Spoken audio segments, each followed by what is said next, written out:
Buen, Miedo escénico. un poquito, pero en fin, vamos a darle. Un saludo público que nos ve. El día de hoy tenemos un tema espectacular, pero antes de eso nos vamos a presentar. Yo soy Manuel Guerrero, Ingeniería de Sistemas, Apolo 27 y Yo soy Chantal Jiménez, Ingeniería Mecatrónica, también del equipo de Apolo 27.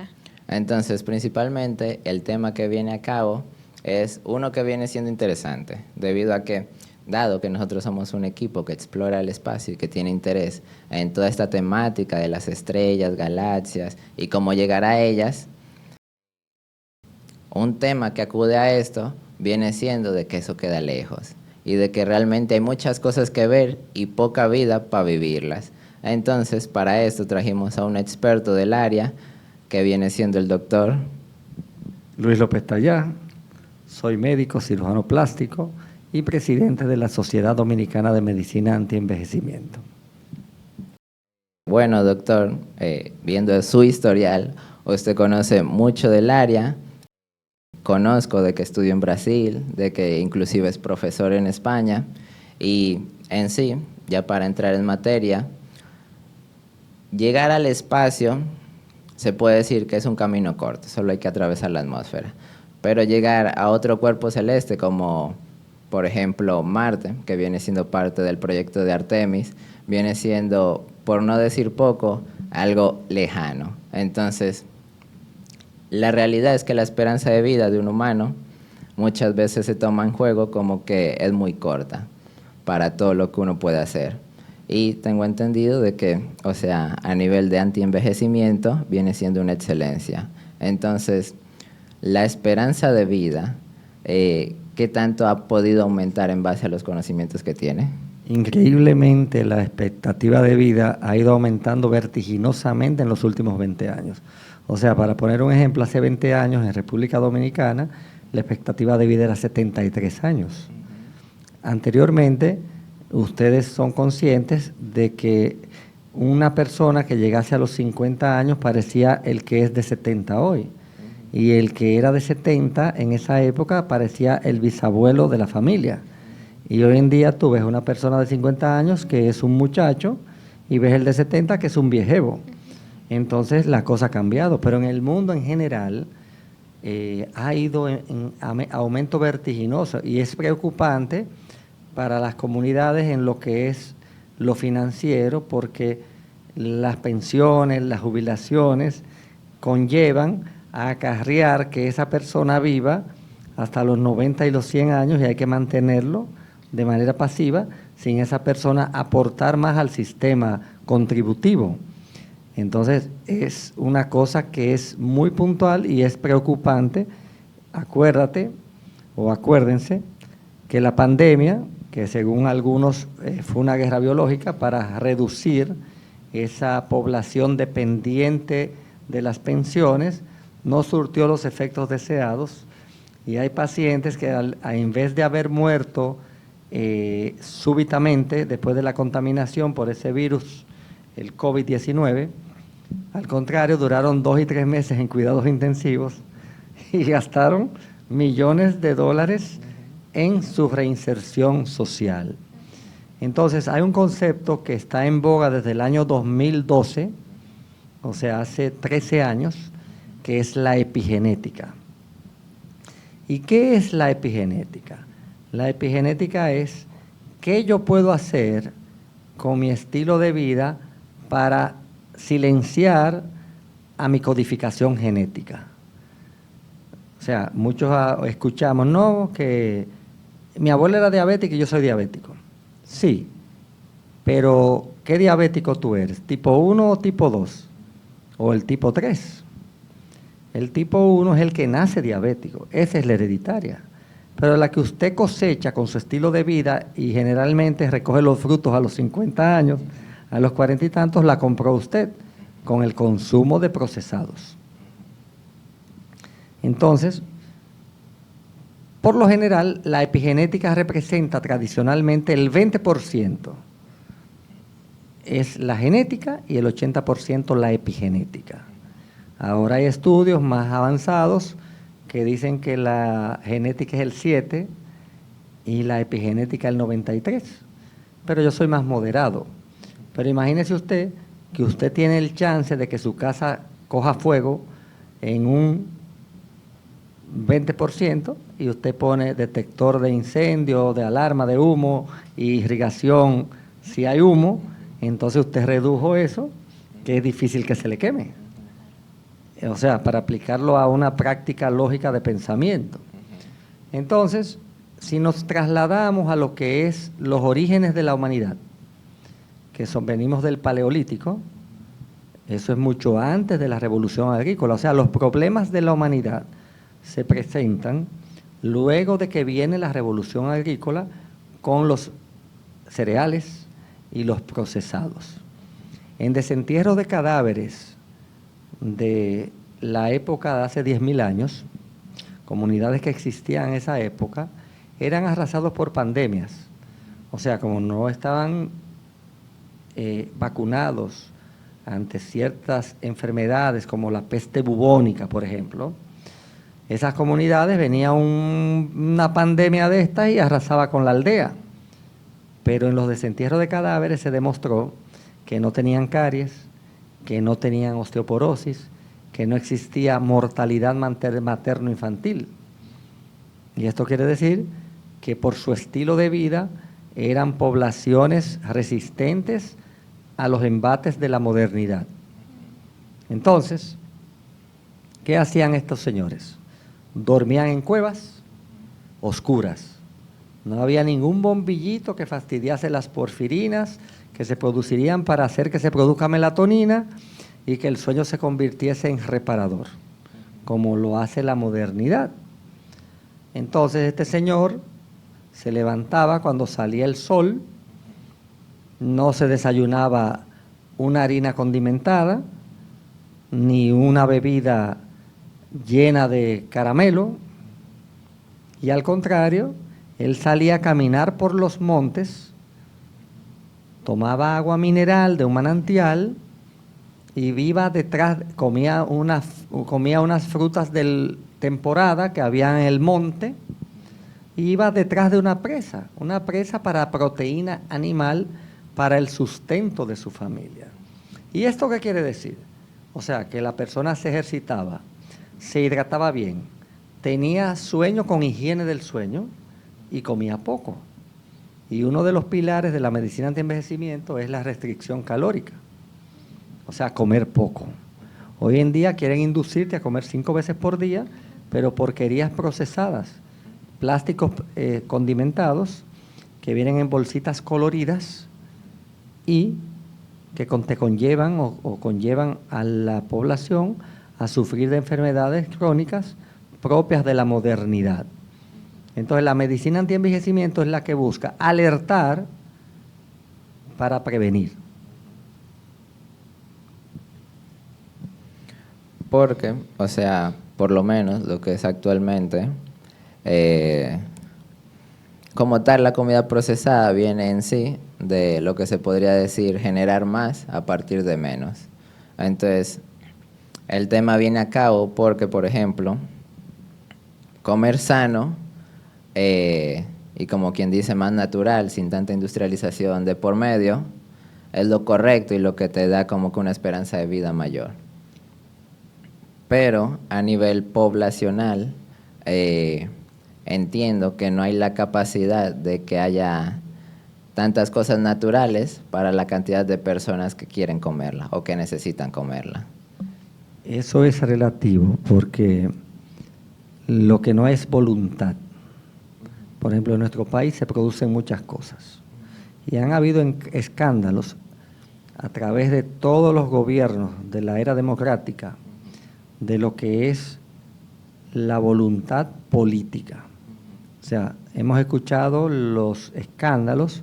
Imagínate tú que tú produces arroz, produces ajo, y porque tú seas amigo del presidente de la República, tú importas un par de furgones y la cosecha que tú, con sacrificio, financiada, produciste, no te va a dejar los beneficios que tú sembraste. Entonces no hay voluntad.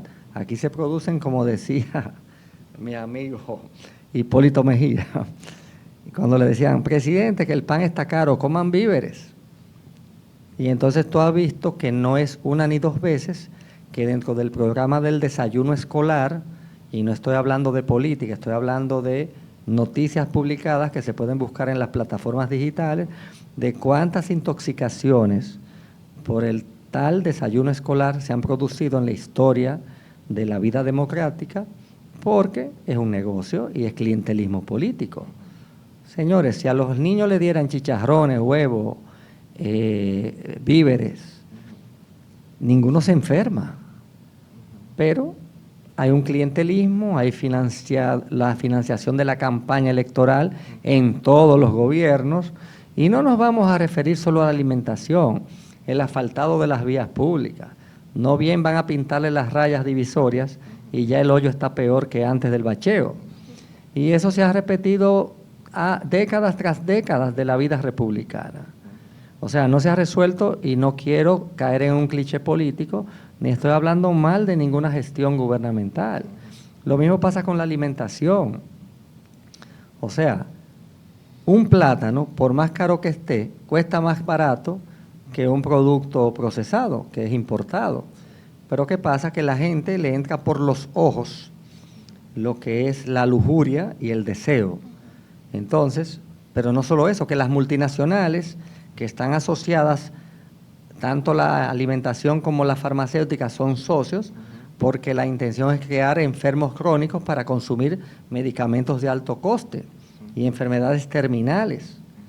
Y todo esto comienza en el año 1903-1904, cuando el señor Rockefeller, ese magnate del apocalipsis, gestor de la farma, crea o manda a ejecutar a su medida el reporte Flexner. El reporte Flexner cambia todos los pensum académicos de las facultades de medicina. Si ustedes se fijan y van a una farmacia de las antiguas, la Normal en Santiago, yo soy de Santiago, no sé cómo se llamaban esas de esa época en Santo Domingo, pero tú vas a cualquier país del mundo y ves los frascos de cerámica bonitos, con el nombre de las hierbas o hierbas medicinales que curaban pacientes. Yo fui en Córdoba, en España, al Palacio de Congresos, que era un hospital en los años 1500, y su director, que está casado con una dominicana, me mostró dónde estaba la enfermería de ese hospital, que ya no es hospital, donde se sembraban o se cosechaban o se cultivaban 30 plantas medicinales para sanar los pacientes de la época.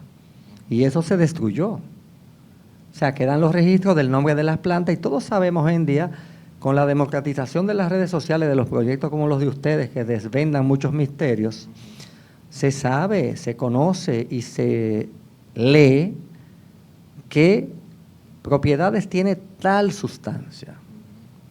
Por ejemplo, el comino prieto es la sustancia natural más antiinflamatoria del mundo y no te da gastritis, no te da ningún efecto secundario, pero no conviene porque te cura un problema y evita una cronicidad.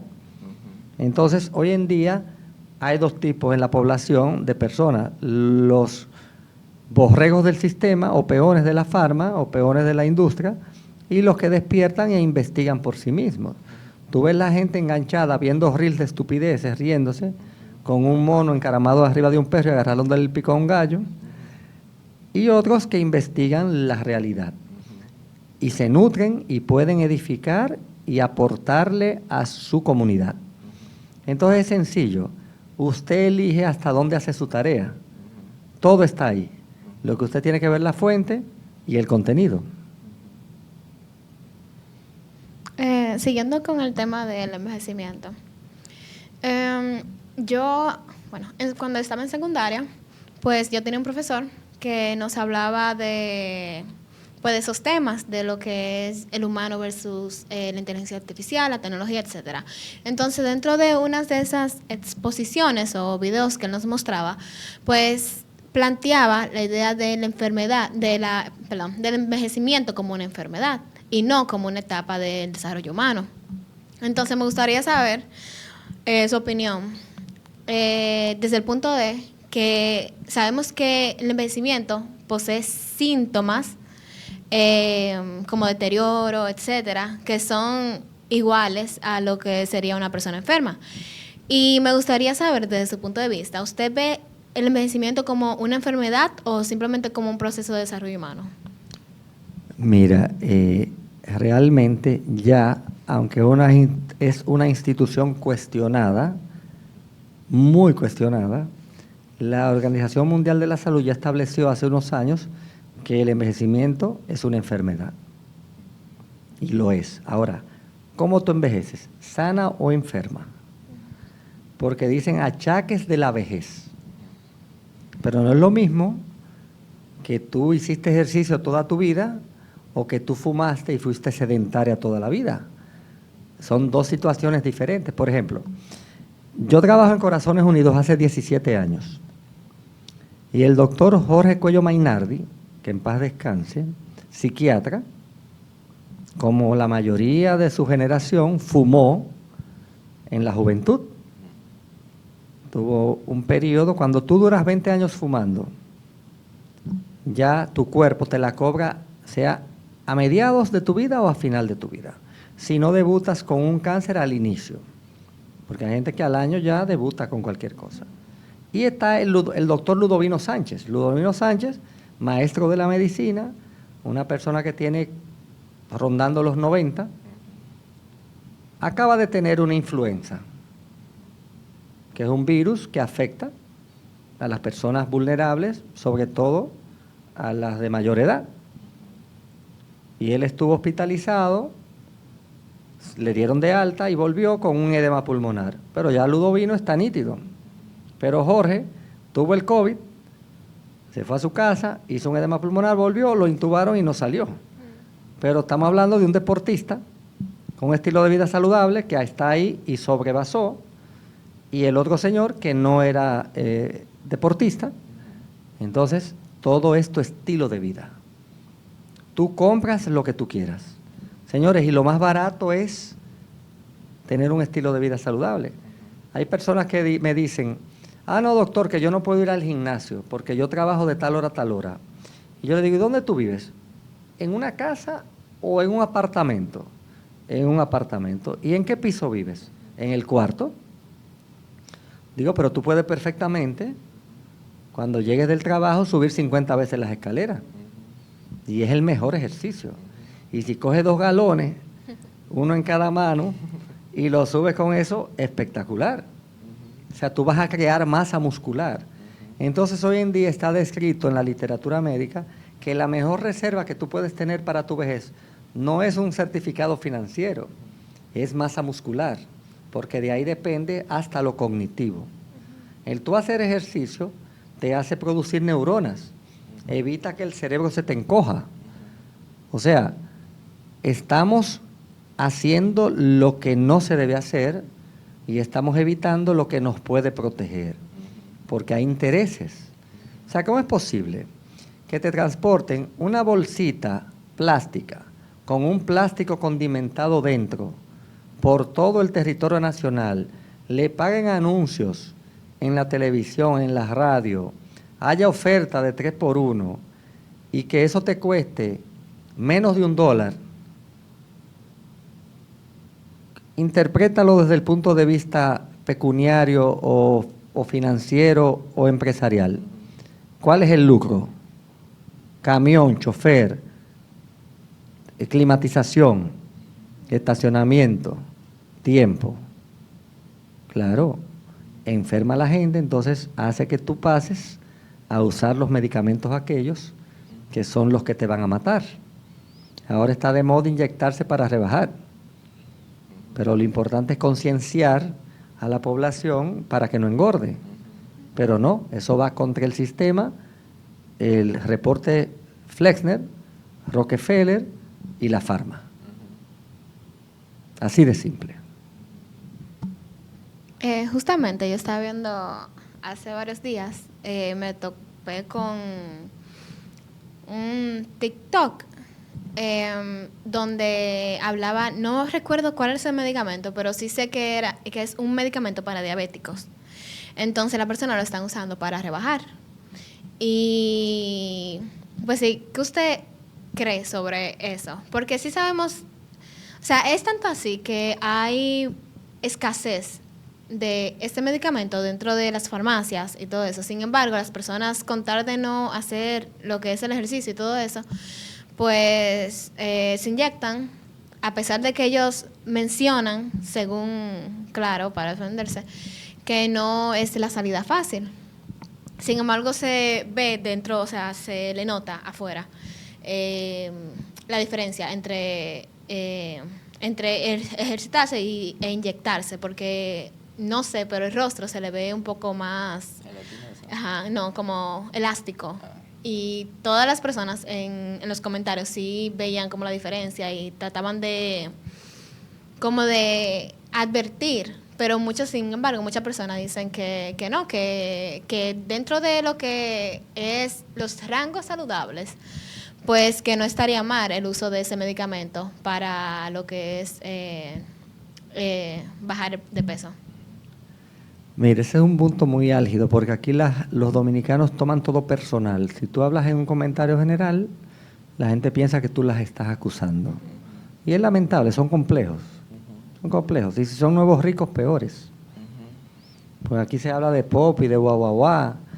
Pero al final hay personas con una mentalidad fortificada, de raciocinio, que piensan, generan ideas, interpretan correctamente los contenidos, y los otros son los wannabe, que lamentablemente las neuronas no hacen sinapsis.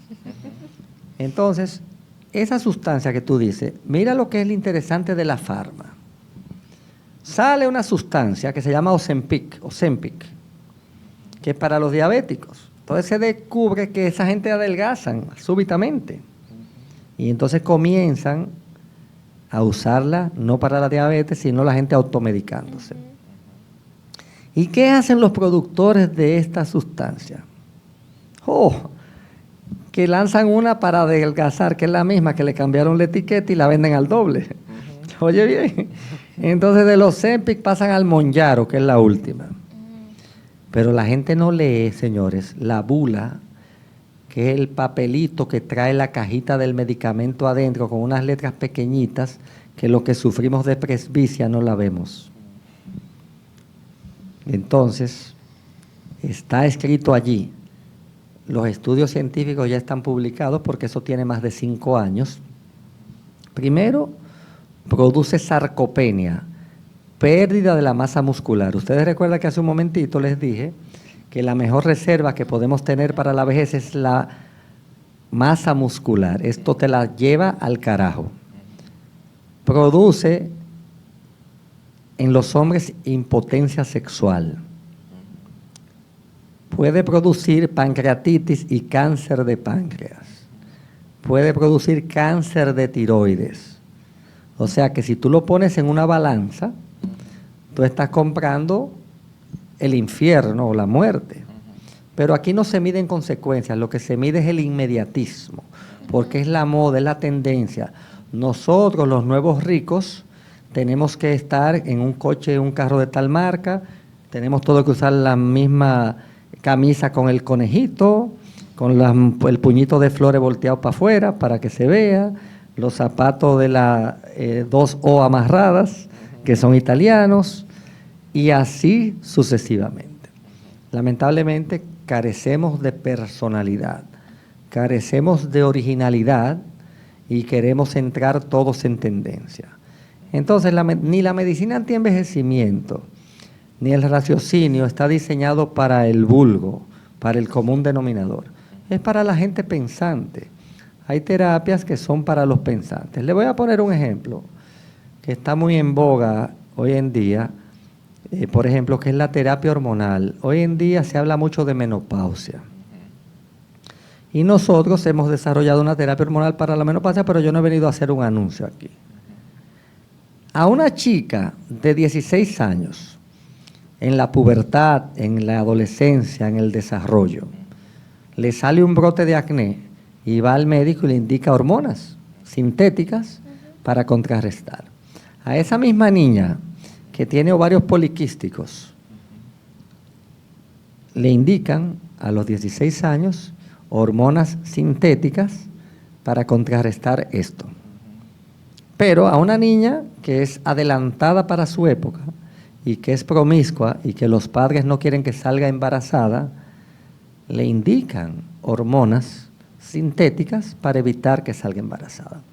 Y esas dos hormonas son la progestina y estrógeno sintético, que vienen asociados, como los anticonceptivos, en una pastillita con 2 hormonas. Y vienen solo en 2 concentraciones. O sea, primero es una terapia hormonal sintética y segundo no es personalizada porque solo hay 2 dosis. Se supone que si hay un universo de la población con varios morfotipos, se supone que la dosis debe cambiar, porque todo es por kilo de peso en los países de kilo o por libra de peso en los países de libras.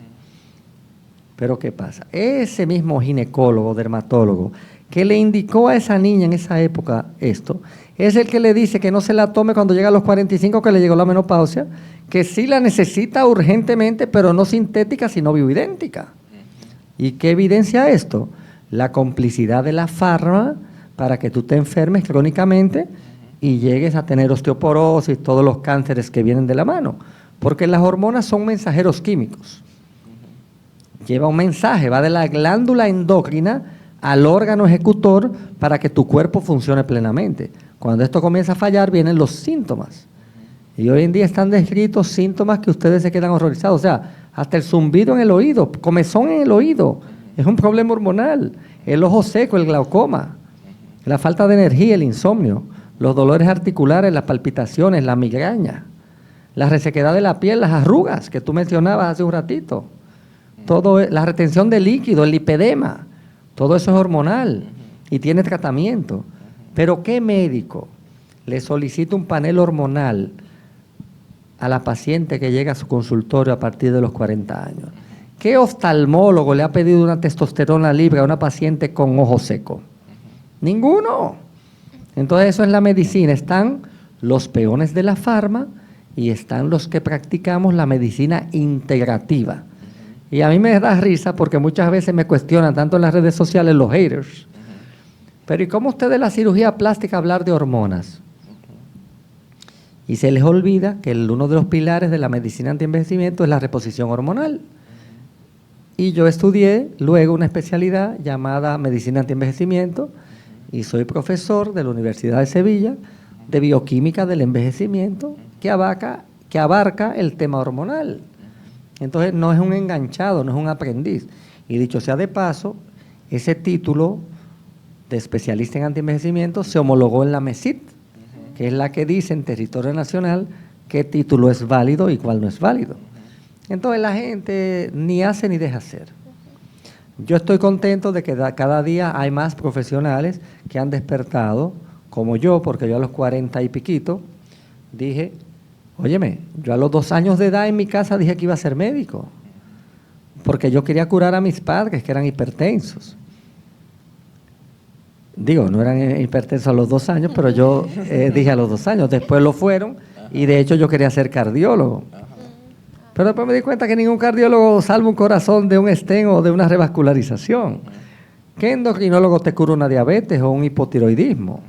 ¿Qué neurólogo te cura un Alzheimer, un Parkinson o una epilepsia? Y así sucesivamente. No estoy hablando en el ramo personal de ningún colega. Tengo grandes colegas excelentes, referencia en su área.